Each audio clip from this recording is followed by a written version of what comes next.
मुलुकको राष्ट्रिय सुरक्षा र अखण्डता एवं सार्वभौम सत्ता संरक्षणको खम्बाको रूपमा स्थापित नेपाली सेनाले विकास निर्माण, शिक्षा, स्वास्थ्य लगायतका विकासका पूर्वाधारलाई बलियो बनाउन नेपाल सरकारलाई विभिन्न क्षेत्रबाट सहयोग पुर्याउँदै आएको छ।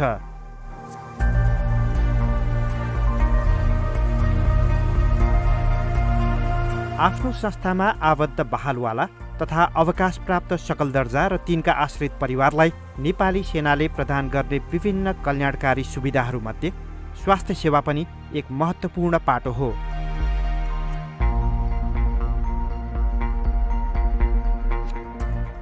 स्वास्थ्य सेवाको पहुँचलाई विस्तार गर्न हाल देशका विभिन्न स्थानहरूमा सैनिक अस्पताल निर्माण गर्ने कार्यलाई समेत नेपाली सेनाले अगाडि बढाएको छ भने समग्र नेपालको स्वास्थ्य जगतमा जनशक्ति उपलब्ध गराउने अभिप्रायले विभिन्न महाविद्यालयहरूको स्थापना गरी अध्ययन अध्यापन कार्यलाई समेत निरन्तरता दिँदै आएको छ। दर्शकवृन्द, आज हामी नेपाली सेनाद्वारा सञ्चालित नेपाली सेना स्वास्थ्य विज्ञान संस्थान र मातहतका महाविद्यालयहरूको बारेमा चर्चा गर्दैछौँ।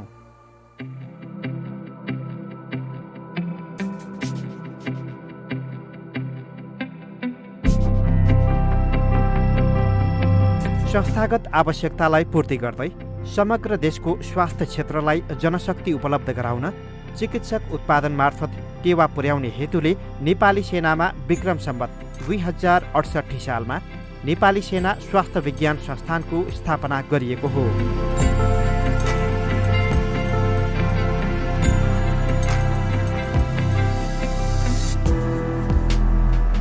मेडिकल शिक्षातर्फ पहिलो चरणमा एमबीबीएस तथा नर्सिङ कोर्स सञ्चालन गर्ने गरी सीटीईभीटीको सम्बन्धनमा रहेको यो संस्थान भण्डारखालमा अवस्थित छ। हाल यस संस्थानमा चिकित्सा शास्त्र महाविद्यालय, नर्सिङ महाविद्यालय र मेडिकल पोलिटेक्निक महाविद्यालय सञ्चालनमा रहेका छन्। नेपाली सेनाको बहालवाला तथा अवकाश प्राप्त सकल दर्जा, वीरगति प्राप्त एवं शारीरिक अशक्तता भएका सकल दर्जाका सन्ततिहरूलाई यस संस्थानमा सञ्चालन हुने शैक्षिक कार्यक्रमहरूमा निश्चित कोटा निर्धारण गरी अध्यापन गराइन्छ। त्यसैगरी गैर सैनिक सर्वसाधारणहरूका योग्य सन्ततिहरूका लागि समेत छुट्टै कोटा निर्धारण गरी यस संस्थानबाट चिकित्सकीय शिक्षा प्रदान गरिन्छ।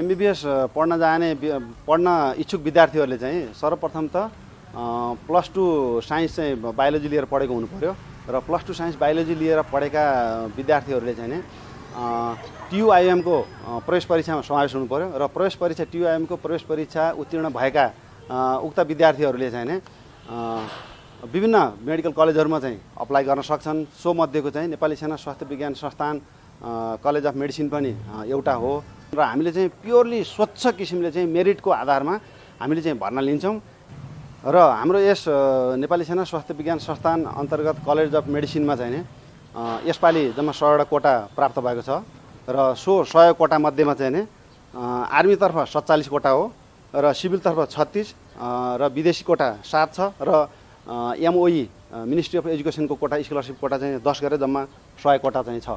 यस संस्थानमा सञ्चालनमा रहेका शैक्षिक कार्यक्रमहरू MD, MBBS, PCL nursing, BNS, BN, BSc nursing, certificate level in general medicine, diploma in pharmacy, certificate level in physiotherapy, certificate level in diagnostic radiology र certificate level in medical lab technology रहेका छन्। जस्तो अब हाम्रो college of medical पोलिटेक्निकमा certificate लेभलको तालिमहरू हुन्छन्। अब हामीहरूले फर्स्ट ब्याच पास आउट भइसकेपछि त्यो 3 वर्षे कोर्स हो। 3 वर्षे कोर्सको फर्स्ट ब्याच पास आउट भइसकेपछि हामीहरू ती सबै प्रोग्रामहरूलाई ग्रेजुएट लेभलमा नम्बर 1 त्यो कलेज अफ मेडिकल पोलिटेक्निकको कुरा भयो। हामीहरू सबै प्रोग्रामहरूलाई ग्रेजुएट लेभलको प्रोग्राम बनाउनेतर्फ हामीहरूको सोच रहेको छ। त्यस्तै कलेज अफ नर्सिङमा अरू पनि विभिन्न विधाहरू छन् मास्टर्स इन नर्सिङ गर्ने, ती अरू विधाहरूमा पनि मास्टर नर्सिङ कोर्स हामीहरू थप्दैछौँ। कलेज अफ मेडिसिनमा यो पोस्ट ग्रेजुएसनको एक सर्कल और एक साइकल पुरा भइसकेपछि अर्को कोर्स हुन्छ DME-MCH भन्ने। हामी DME-MCH पनि अर्को 2-3 वर्षपछि यस संस्थान अन्तर्गत सञ्चालन गर्ने प्लानमा छौँ। यस संस्थानको परिकल्पना गर्दाखेरि यो संस्थान अन्तर्गत 4वटा कलेज रहने भन्ने रहेको थियो। College of medicine, nursing, polytechnic र college of dental surgery. College of dental surgery अहिलेसम्म हामीले सुरु गरेका छैनौँ र पूर्वाधार हेर्ने हो भने हामीसँग अहिले नै कलेज अफ डेन्टल सर्जरी सुरु गर्ने पूर्वाधारहरू तयार भइसकेका छ।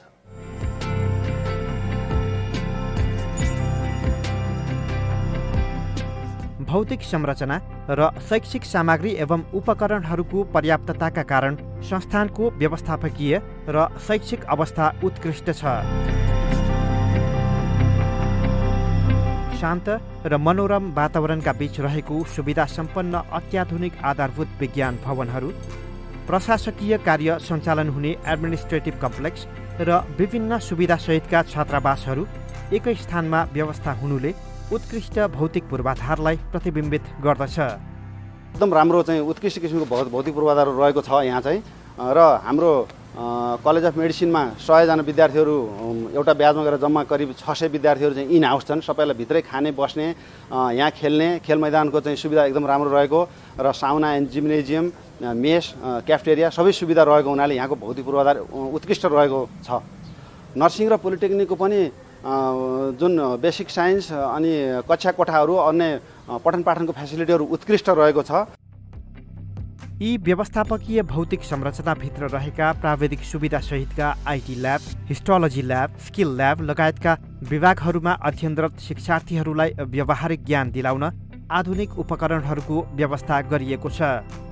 हामीले यहाँ पढाउने भनेको जुन आधारभूत मेडिकल शिक्षाका विषयहरू जस्तो फिजियोलोजी, बायोकेमिस्ट्री, एनाटोमी भनेपछि हाम्रो कलेजबाट चाहिँ हाम्रो संस्थानबाट राम्रो आउनुको पछाडि चाहिँ यी सम्पूर्ण विभागहरूमा भएको सामानहरू, भएको ल्याबहरूको चाहिँ उत्कृष्टताले गर्दाखेरि नै हुन्छ।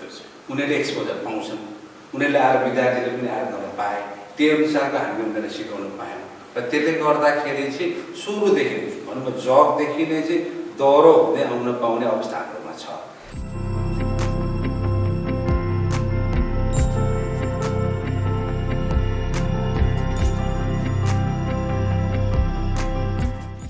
चाहिँ अब स्टुडेन्ट्सहरूले हाम्रो लेक्चरमा जे कुरा पढ्छन् नि त्यही कुरा चाहिँ आएर अब क्याडाभर्समा, क्याडाभर भनेको हाम्रो यो बडिजहरूमा चाहिँ डिसेक्सन गर्छ, चिरफार गर्ने काम गरिन्छ र त्यो गर्दाखेरि चाहिँ जुन कुरा उनीहरूले लेक्चरमा पढाए हुन्छ होइन त्यही कुरा नै यहाँ आएर डिसेक्ट गरेर प्रत्यक्ष आफ्नो आँखाले हेर्दा त्यसलाई समातेर होइन त्यसलाई फिल गर्दाखेरि चाहिँ उनीहरूको नलेज अझै राम्रो हुँदै जान्छ कि उनीहरूलाई अझै क्लियर हुन्छ।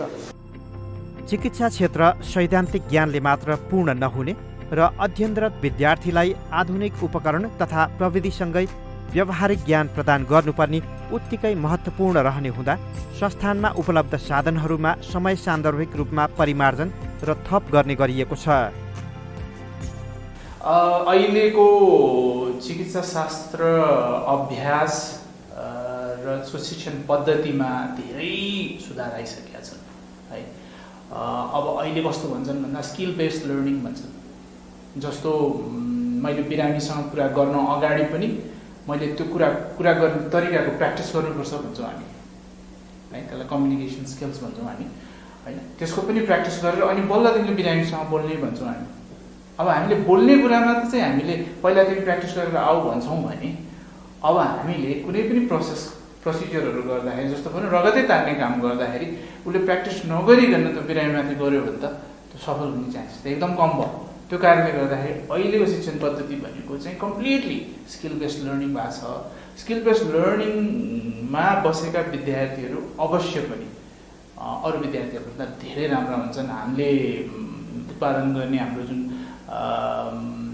डाक्टरहरू हुनुहुन्छ अथवा भोलिका दिनमा स्पेसलिस्टहरू हुनुहुन्छ उहाँहरू पक्कै पनि अरू मेडिकल कलेजेसमा यो स्किल ल्याबको प्रयोग हुँदैन, त्योभन्दा निकै नै स्तरीय र राम्रा हुन्छन् भन्ने मलाई लाग्छ।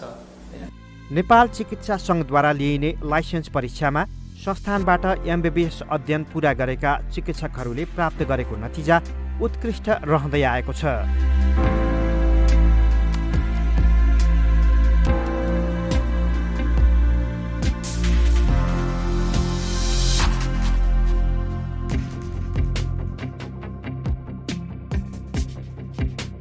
खास चाहिँ अब हाम्रो जुन यो 5 वर्षसम्मको जुन उनीहरूले अथक मेहनत जुन गरेका छन् त्यसको जाँच्ने कसी भनेको त्यो नेपाल मेडिकल काउन्सिलको लाइसेन्सिङ एक्जाम हो।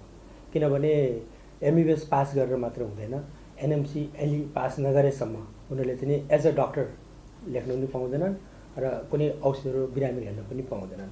र जुन त्यो एनएमसी एलईको जुन एक्जाम हो, लाइसेन्सिङ एक्जामको जुन एक्जाम हो, त्यसमा त्यो धेरै नै गाह्रो एक्जाम हो।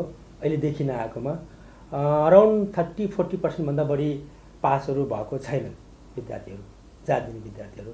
त्यसमा चाहिँ हाम्रो एनआइएचएसबाट पढेका जुन डाक्टर साहबहरू हो, उहाँहरूको चाहिँ हरेक ब्याचमा 30-40% रिजल्ट भए तापनि हाम्रो कलेजको चाहिँ नि झन्डै 70-80% नै पास हुन्छन् र एउटा ब्याचको त हाम्रो 100% पास भएका छन्, जुन चाहिँ हामीलाई एकदमै ठुलो गर्वको कुरा हो। र त्यसको आधारहरू के हुन् भनेर भन्नुपर्दाखेरि हाम्रो जुन बेसिक साइन्सको कम्प्लेक्स र क्लिनिकल साइन्सको जुन कम्प्लेक्स हो, जो छुट्टै ठाउँमा छ। बेसिक साइन्स चाहिँ हाम्रो यहाँ सानो भर्याङमा अवस्थित छ, तपाईँले देखिहाल्नु भएको छ होइन। यसमा चाहिँ चाहिनुपर्ने सम्पूर्ण पूर्वाधारहरू जुन करिकुलम अनुसार, टियुआइएमको करिकुलम अनुसार जति चाहिनुपर्ने पूर्वाधार हामी सबै चिज नै हामीले यहाँ मेन्टेन गरेका छौँ। पहिलो कुरा त्यो। र जति पनि हामीसँग पढाउने शिक्षकहरू हुनुहुन्छ, बेसिक साइन्सको शिक्षकहरू सबै धेरै नै सिनियर शिक्षकहरू, जसलाई चाहिँ जो आफ्नो पढाइको चाहिँ वर्षौँदेखिको अनुभव प्राप्त भएको शिक्षकहरू हामीले चाहिँ यहाँ राखेका छौँ हरेक डिपार्टमेन्टमा, बेसिक साइन्सको डिपार्टमेन्टमा। त्यो पनि अर्को मुख्य आधार हो। र तेस्रो मुख्य आधार भनेको हाम्रो जुन यो आर्मीको फेभर भएको मेडिकल कलेज भएको हुँदाखेरि वेल डिसिप्लिन्ड हाम्रो विद्यार्थीहरू पनि छन्, हाम्रो फ्याकल्टिजहरू पनि छन्। त्यो अर्को आधार हो। र सबभन्दा ठुलो आधार भनेको कुनै पनि डक्टरहरू भनेको खालि थ्योरी मात्रै हुँदैन, त्यसको क्लिनिकल एक्सपोजर र जाने जो प्र्याक्टिकल नलेज पनि त्यत्तिकै राम्रो हुनुपर्छ।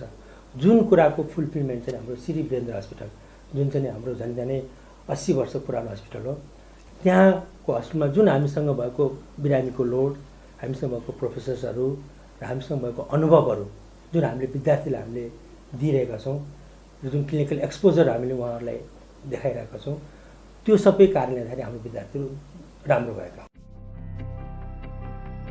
एमबिबिएस मात्र होइन, नेपाल नर्सिङ काउन्सिलबाट लिइने लाइसेन्स परीक्षामा नर्सिङ महाविद्यालयबाट पिसिएल नर्सिङ र बिएससी नर्सिङ पुरा गरेका विद्यार्थीहरूले प्राप्त गर्दै आएको नतिजा पनि उत्कृष्ट रहँदै आएको छ। विक्रम सम्वत 2071 सालदेखि विक्रम सम्वत 2075 सालसम्म नै नर्सिङका विद्यार्थीहरूले लाइसेन्स परीक्षामा 100% नतिजा निकाल्दै आफूलाई अब्बल साबित गर्दै आएका छन्।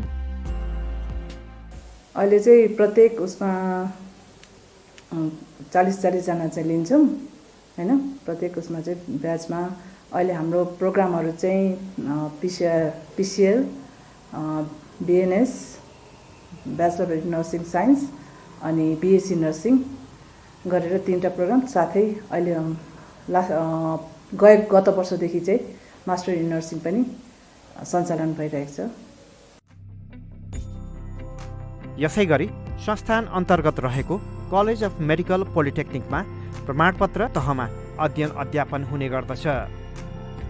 यस कलेजको मेन उद्देश्य चाहिँ दक्ष मिडल लेभल हेल्थ वर्कर्सहरू प्रड्युस गर्ने हो, जुन चाहिँ एकदमै यस देशको लागि एकदमै आवश्यक जनशक्ति हो स्वास्थ्य क्षेत्रमा। यस कलेजमा पिसिएल लेभलको 5वटा प्रोग्रामहरू रन भइराखेको छ। ती 5वटा प्रोग्रामहरू चाहिँ PCL in general medicine, pharmacy, lab technology, diagnostic radiography र फिजियोथेरापी हो। र अहिले चाहिँ यो प्रोग्राम चाहिँ 3 वर्षको प्रोग्राम हो। भविष्यमा चाहिँ हामीले ब्याचलर प्रोग्राम पनि सञ्चालन गर्ने लक्ष्य राखेका छौँ। नलेजको कुनै लिमिट हुँदैन र विकासको कुनै अन्त हुँदैन। यही मूल मन्त्रलाई हामीहरूले आत्मसात गरी हामीहरू चाहिँ अगाडि बढिराखेका छौँ, ताकि यस कलेजका ग्रेजुएट्सहरू इन्टरनेसनल स्ट्यान्डर्ड मिट गर्न सकुन्। र अन्तमा हामीहरूको एउटा अभियान छ, यस संस्थानको एउटा अभियान छ, त्यो के भने NIHS competes with NIHS for quality medical education in the country। त्यो यस संस्थानको अभियान हो र यो अभियानलाई हमेसा आत्मसात गरी हामीहरू अगाडि बढिरहेछौँ।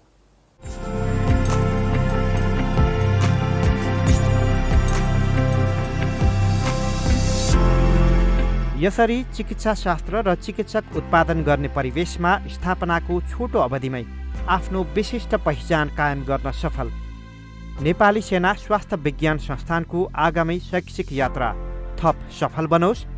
नेपाली सेनाको लागि मात्र नभई समग्र राष्ट्रको स्वास्थ्य सेवामा महत्त्वपूर्ण योगदान पुर्याउने चिकित्सकहरूको उत्पादन कार्यले यस्तै सफलताका साथ निरन्तरता पाइरहोस्। शुभेच्छा र शुभकामना।